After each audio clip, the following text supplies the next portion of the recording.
Hello friends, welcome to you all. एक बार फिर से आप सभी का स्वागत है हमारे इस ऑनलाइन स्टडी चैनल में। तो दोस्तों, इस वीडियो में हम बात करने वाले हैं आपके एमपी बोर्ड के जो सोशल साइंस का पेपर होने वाला है उसके इंपॉर्टेंट क्वेश्चंस को बात करने वाले हैं, जो कि एग्जाम में पूछे जाने की 100% उम्मीदें हैं। तो आइए चलिए उन क्वेश्चंस को देखते हैं और देखेंगे कि क्या ये क्वेश्चन आपके कैसे बनेंगे और आपके ऑब्जेक्टिव क्वेश्चंस का आंसर भी हम जानेंगे। आइए चलिए। तो दोस्तों, यहाँ पर लिखा हुआ है ज्वारीय ऊर्जा निम्नलिखित में से किस प्रकार का संसाधन है। ठीक, तो इसका जो राइट आंसर होगा दोस्तों, ज्वारीय ऊर्जा जो है आपका अजैव संसाधन है। याद रखिएगा, अजैव संसाधन है ये। ठीक, ये मानवकृत ये नहीं होगा, ये गलत दे रखा है इसमें, तो याद रख लीजिएगा आप, अजैव संसाधन है। दूसरा लिखा हुआ निम्नलिखित में से किस प्रांत में सोपानी खेती पाई जाती है, यानी कि सीढ़ीदार खेती किस में पाई जाती है। तो सीढ़ीदार जो खेतियाँ होती है दोस्तों, वो कहाँ पाई जाएंगे, जरा दिमाग लगाइए। ऐसी जगह जहाँ पे पहाड़ियाँ होंगी, पहाड़ियों पे सीढ़ी बनाया जाएगा, तो आपका आंसर हो जाएगा क्या, उत्तरांचल में। चलिए नेक्स्ट है, इनमें से किस राज्य में काली मिट्टी पाई जाती है। काली मिट्टी दोस्तों आपके महाराष्ट्र, राजस्थान वगैरह में आपका यहाँ पे पाया जाता है, गुजरात वगैरह में भी पाया जाता है। ठीक है, तो इसका जो है आपका राइट आंसर यहाँ पे राजस्थान लिखा हुआ, मुझे लगता है महाराष्ट्र होगा। इसका आप एक बार आंसर देख लीजिएगा। ठीक है, चलिए नेक्स्ट लिखा हुआ है सार्वजनिक एवं निजी क्षेत्र को किस आधार पर विभाजित किया जाता है। तो दोस्तों, ये उद्यमों का स्वामित्व है। ठीक है, अगर कई सारे लोगों का स्वामित्व है तो उसको सार्वजनिक क्षेत्र कहेंगे, और केवल एक व्यक्ति का अगर कोई है, मान लीजिए कोई एक व्यक्ति का कोई कंपनी है, तो उसको हम क्या कहेंगे, उसको हम कहेंगे कि एक व्यक्ति का है, यानी कि निजी उद्योग है उसका। ठीक, भारत में शक्ति का बंटवारा किया गया है, तो लिखा हुआ है संविधान द्वारा, न्यायालय द्वारा, शासन द्वारा या फिर उपरोक्त सभी। तो इसका जो शक्तियों का विभाजन है वो आपके किसके द्वारा किया गया, जल्दी बताइए। भारत में शक्तियों का बंटवारा किसके आधार पर किया गया है, जल्दी से आप लोग बताइएगा। तो दोस्तों, यहाँ पे लिखा हुआ है भारत में शक्तियों का बंटवारा किया गया है संविधान द्वारा, न्यायालय द्वारा या फिर शासन द्वारा या फिर उपयुक्त सभी। तो दोस्तों, जैसा कि आप जानते हैं, शक्तियों का बंटवारा का मतलब ये है कि जैसे कार्यपालिका और न्यायपालिका को संविधान में सेपरेट किया गया है, तो आपका यहाँ पे जो सही आंसर बनेगा वो शक्तियों का विभाजन जो है आपका आपके संविधान में ही वर्णित है। ठीक, चलिए नेक्स्ट क्वेश्चन पे चलते हैं। लिखा हुआ है आपके कई सारे यहाँ पे फिल इन द ब्लैंक्स थे, सेवा क्षेत्रकों का रोजगार में उत्पादन का समान अनुपात में वृद्धि, ये क्या कहलाता है, ऐसा कुछ आपको बताना था। इसका आंसर आप लोग देख लीजिएगा। उसका लिखा हुआ है वस्तुओं का उत्पादन नहीं करता है, ये संविधान लिखा हुआ है, ये गलत है।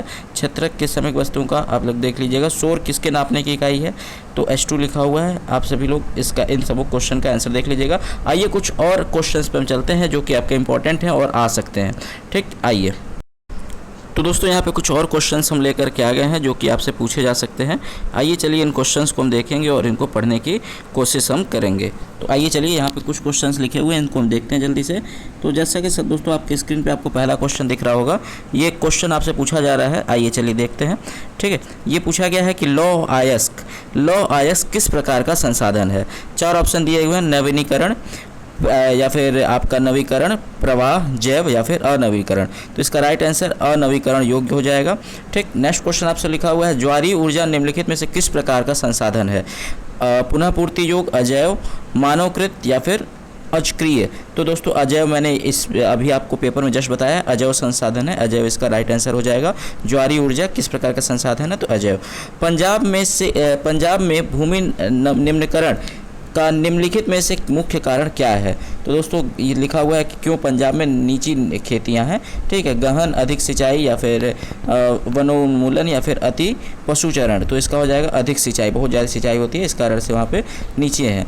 ठीक, निम्नलिखित में से किस प्रांत में सोपानी खेती पाई जाती है, ये मैंने ऑलरेडी आपको बता दिया कि किस जगहों पर पाया जाता है जहाँ पे थोड़ा सा पहाड़ियाँ होंगी, तो उत्तरांचल इसका राइट आंसर हो जाएगा।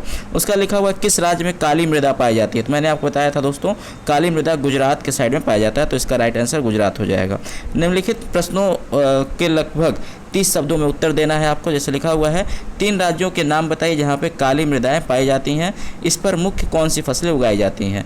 तो लिखा हुआ देखिए, महाराष्ट्र, गुजरात और मध्य प्रदेश में काली मृदा पाई जाती है, इस पर ज़्यादातर कपास की खेती की जाती है। ठीक है, कर लेंगे आप सभी। नेक्स्ट लिखा हुआ है पूर्वी तट के नदी डेल्टाओं पर किस प्रकार की मृदा पाई जाती है, इस प्रकार के मुख्य रूप से और इस पर मुख्य रूप से किस प्रकार के फसल उगाए जाते हैं। तो ये हो जाएगा, चूँकि ज़्यादातर जलोढ़ मिट्टियाँ जो है मृदाएं पोटास, फास्फोरस एवं चूने से निर्मित होती है, अतः ये बहुत उपजाऊ होती हैं।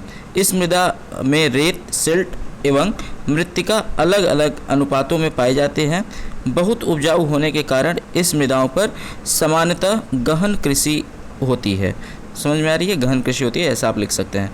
उसका लिखा हुआ है कि पहाड़ी क्षेत्रों में मृदा अपरदन को के रोकथाम के लिए कदम उठाए चाहिए, मतलब कौन से कदम, क्या कदम उठाए जाने चाहिए। तो लिखा हुआ पहाड़ी क्षेत्रों में मृदा अपरदन रोकथाम के लिए निम्न कदम उठाए जाने चाहिए, जैसे ढाल वाली ज़मीन को समुच्च रेखाओं के समानांतर हल चलाने से ढाल की गति कम होती है, इसलिए ऐसे क्षेत्रों को समूह जुताई को प्राथमिकता दी जाए। उसका लिखा हुआ ढालू ज़मीन का सोपान बनाए जाने चाहिए।